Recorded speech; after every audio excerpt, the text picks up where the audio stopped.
Hey, welcome back everyone to another video in my Bitget Get Educated series. Today, we're going to talk about identifying bullish fake outs during bearish conditions. We see a lot of times price is going to kind of go sideways and consolidate, and that's where people like to load up on shorts. Then we see a big short squeeze, a nice pump. Everyone gets stopped out or shaken out of their shorts. Price immediately drops, sells off, and then you're left there on the sidelines watching as it goes back down as you originally expected. So how can we identify these and really capitalize on them? I'm going to tell you in this video. First, we just want to give a quick shout out to Bitget for sponsoring this YouTube series.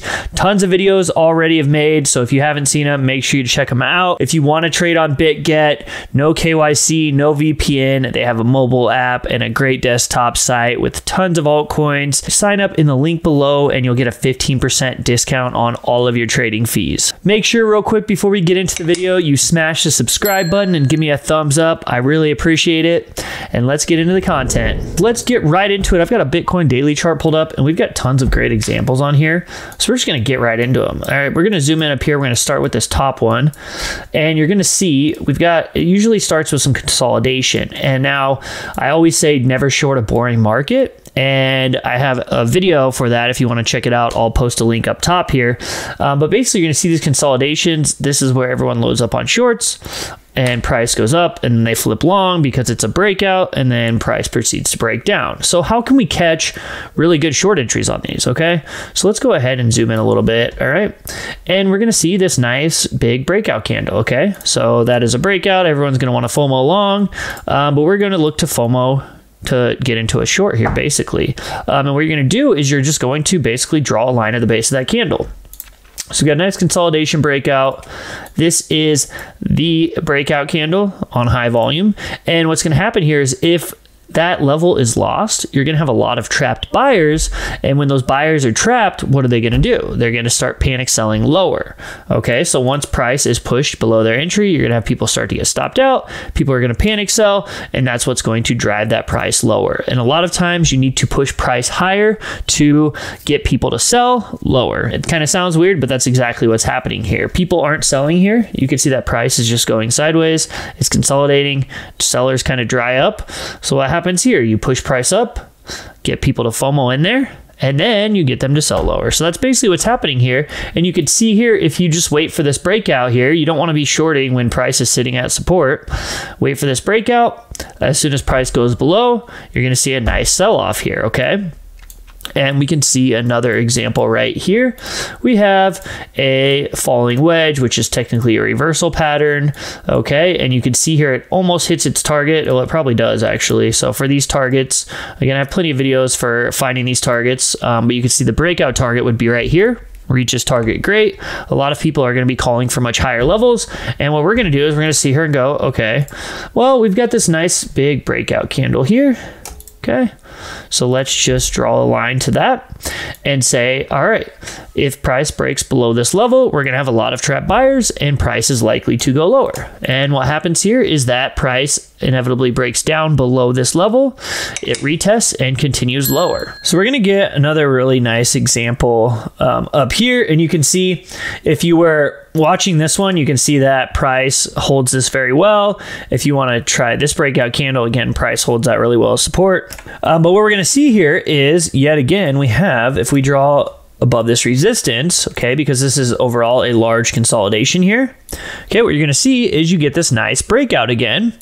And what happens is that price stalls, you get a lot of people to FOMO in here, and anybody that shorted down here is probably closing now because price rapidly moves in the opposite direction. And you get this breakdown here, which in turn becomes another great short opportunity. Okay, nice breakout above resistance, and it fails and sells off because we are in a bear market and a bearish trend. Now, this similarly would work in a bull market as well if you were doing an opposite. Okay, but again, here, you're going to see a nice breakout here. And actually, we have a couple instances here. First off, we're going to have one here, okay? So you get Let me just zoom this out here. So you're getting this nice little trend breakout here. Okay, so this is technically a downtrend breakout locally. But what happens here is this little breakout candle is on very low volume, which is the first red flag. Okay, but then so we just draw our line at the base of that breakout candle, breaks down. You can now safely get a short entry, and bam, you can see what happens here. And then we get another similar idea here. Okay, so you get this other breakout candle, and you just draw at the base of that candle, and it breaks down, and you can see that price continues to go lower. Okay, and now I remember mentioning this live on Twitter a few times. We have a very similar thing here. So this becomes our key level of interest. Price breaks out again, it consolidates. You never want to short these tight consolidations, right? And even if it does work out, even if this should just straight nuke, more often than not, it breaks up before it goes lower again. Okay, so we get this nice strong breakout candle.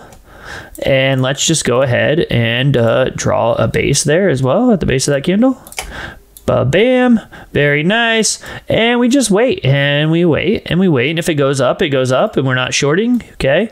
But as you can see here, what happens is we get one breakdown below, a retest, and price continues lower, which would make for an absolutely beautiful short there.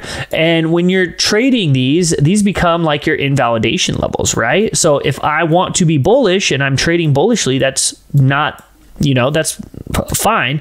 And this is why risk to reward comes into play, because let's just say you did long this, okay, on the retest, and let's say your target was just up here. We're just making up numbers for hypothetical, and your stop loss was here. Okay, so you take a 2% stop loss for this risk, you get stopped out at 2%, but what happens is you get stopped out, and then you flip short here with, a nice similar stop loss, maybe we'll say 3% here, and let's just say your target is 20%. So you get stopped out for 2% on the first trade, and the second trade you end up making like 20% or whatever. Okay, so that's why risk to reward is so important. But to kind of backtrack just quickly, this becomes your new bullish or bearish invalidation point. So basically you're saying, okay, we'll maintain bullish caution above this line, but as soon as we go below this line, we are now bearish again, and bear trend resumes. So it's very simple, very easy way to kind of read these breakdowns, and it'll happen on all different time frames. And a lot of times you're just going to see that nice consolidation. That's where everyone's shorting, everyone's bearish, price pops up to the upside, suddenly everyone's bullish again. Immediately we get below the longs with all those trapped buyers, and we start to sell off. So really, you guys, very brief, simple explanation of this. You'll see it time and time again. And maybe when we get into more bullish conditions, we can flip it around and we can talk about, finding these bearish bear traps. Okay. But these would, in a sense, be bull traps. All right. So what you're doing is you're not trying to short the top. You're not trying to guess, because you never know how high these pumps can go. You're just finding a key level.